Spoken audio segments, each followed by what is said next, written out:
दीवा स्वप्न प्राथमिक शिक्षा जगत के लिए नवाचार शैक्षणिक प्रयोग का एक छोटा सा दस्तावेज है।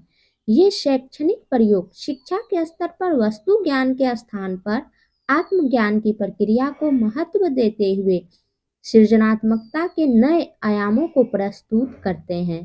पारंपरिक शिक्षा की रूढ़िवादी प्रक्रिया को तोड़ते हुए गिजुभाई ने प्राथमिक शिक्षा को प्रायोगिक और मौलिक रूप प्रदान करने का सफल प्रयास किया है। इस पुस्तक के अंतर्गत गिजुभाई के शैक्षिक प्रयोगों का उद्देश्य प्राथमिक शिक्षा की रूढ़िवादी प्रक्रिया, बालकों में बढ़ रही शिक्षा के प्रति निरस्ता, विद्यालय के द्वारा दिए जा रहे अनावश्यक बोझ और शिक्षकों द्वारा प्रयोग की जा रही रटंत शिक्षण पद्धतियों को दूर कर शिक्षा को आनंदमय और सृजनात्मक रूप प्रदान करना है। गिजुभाई की कुछ पंक्तियां। जवाब दीजिए, मैं खेलूं कहाँ, मैं कूदूं कहाँ, मैं गाऊं कहाँ, मैं किसके साथ बात करूं। बोलता हूँ तो माँ को बुरा लगता है, खेलता हूँ तो पिताजी खींचते हैं, कूदता हूँ तो बैठ जाने को कहते हैं, गाता हूँ तो चुप रहने को कहते हैं। अब आप कहिए मैं कहाँ जाऊं, क्या करूं। ये पंक्तियां बाल मन की आवाज है और ये एक शिक्षक की व्यथा। चैन कैसे पड़े। जब तक बालक घरों में मार खाते हैं और विद्यालयों में गालियां खाते हैं, तब तक मुझे चैन कैसे पड़े। जब तक बालकों के लिए पाठशालाएं, वाचनालय, बाग बगीचे और क्रीड़ांगन न बने, तब तक मुझे चैन कैसे पड़े। जब तक बालकों को प्रेम और सम्मान नहीं मिलता, तब तक मुझे चैन कैसे पड़े। ये एक शिक्षक के उद्गार है, एक शिक्षक की भावना है गिजुभाई के शब्दों में। दीवा स्वप्न रचने की प्रेरणा गिजुभाई के शब्दों में। मुझको किसी ने कहा कि भारी भरकम तात्विक लेखों के बजाय यदि मैं कथा शैली में शैक्षिक विचारों को संजोऊं तो मुझको प्रयत्न करने की प्रेरणा मिली और फलस्वरूप यह दीवा स्वप्न रचा गया। दीवा स्वप्नों का मूल वास्तविक अनुभव हो तो वे मिथ्या नहीं जाते। यह दीवा स्वप्न मेरे जीवंत अनुभवों में से उपजा है और मुझे विश्वास है कि प्राणवान, क्रियावान, निष्ठावान शिक्षक अपने लिए भी इसे वास्तविक स्वरूप प्रदान कर सके। दीवा स्वप्न के हिंदी अनुवादकर्ता प्रख्यात शिक्षाविद काशीनाथ त्रिवेदी जी के कुछ शब्द। 30 साल के बाद।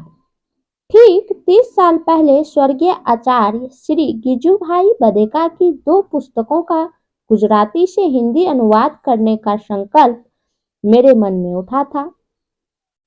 श्री दक्षिणामूर्ति प्रकाशन की गुजराती रचनाओं पर आधारित एक पुस्तक विद्यार्थी और शिक्षक के नाम से मैंने सबसे पहले सन 1932 में निकाली। उस समय हिंदी में वह अपने ढंग की पहली पुस्तक सिद्ध हुई। इसके तुरंत बाद स्वर्गीय श्री गिजुभाई की दीवा स्वप्न नामक एक अनूठी शैक्षणिक कहानी का हिंदी अनुवाद मैंने स्वयं इंदौर से निकाला।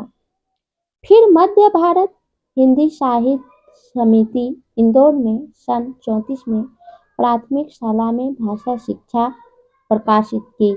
उन दिनों ये तीनों पुस्तकें जल्दी ही हिंदी में अपना स्थान बना सकी थी, किंतु बाद में कई कारणों से इनको फिर छापने का सुयोग नहीं मिला। प्रकाशकों की मांग रहती थी कि कहीं पाठ्य पुस्तक के रूप में लगवा दो तो छापे। मेरी भावना इसके विपरीत थी। प्राथमिक शिक्षा के क्षेत्र में जो मौलिक चिंतन हुआ था, जिसमें पाठ्य पुस्तक का स्पष्ट निषेध था, उसकी प्रेरक सामग्री को पाठ्य पुस्तक बना देने से उसकी सारी प्रेरणा और संदेश ही समाप्त हो जाता। इन 28-30 वर्षों में मेरी अपनी स्थिति ऐसी नहीं रही कि मैं स्वयं इन्हें अपने खर्च से छपा पाता।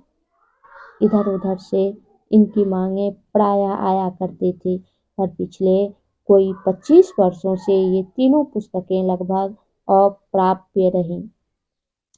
इस बार नवजीवन ट्रस्ट के व्यवस्थापक आदरणीय श्री जीव जीवनजी भाई देसाई के उदार सहयोग से प्राथमिक शाला में भाषा शिक्षा और दीवार स्वप्न को दूसरी बार छापने का सहयोग मिल गया।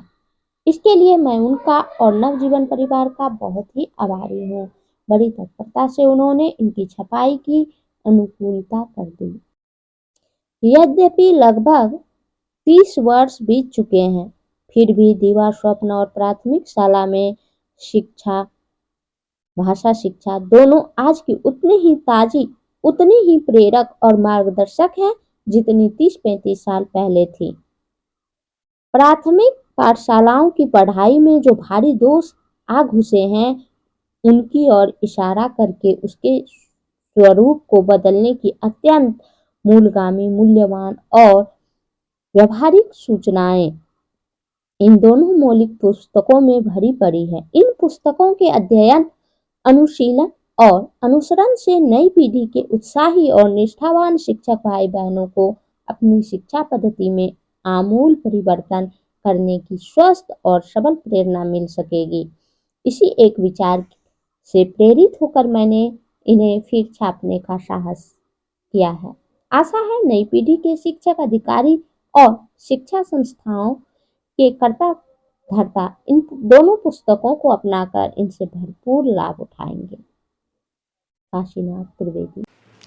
अब अगले वीडियो में हम प्रयोग का आरंभ खंड 1 पाठ से वाचन आरंभ करेंगे।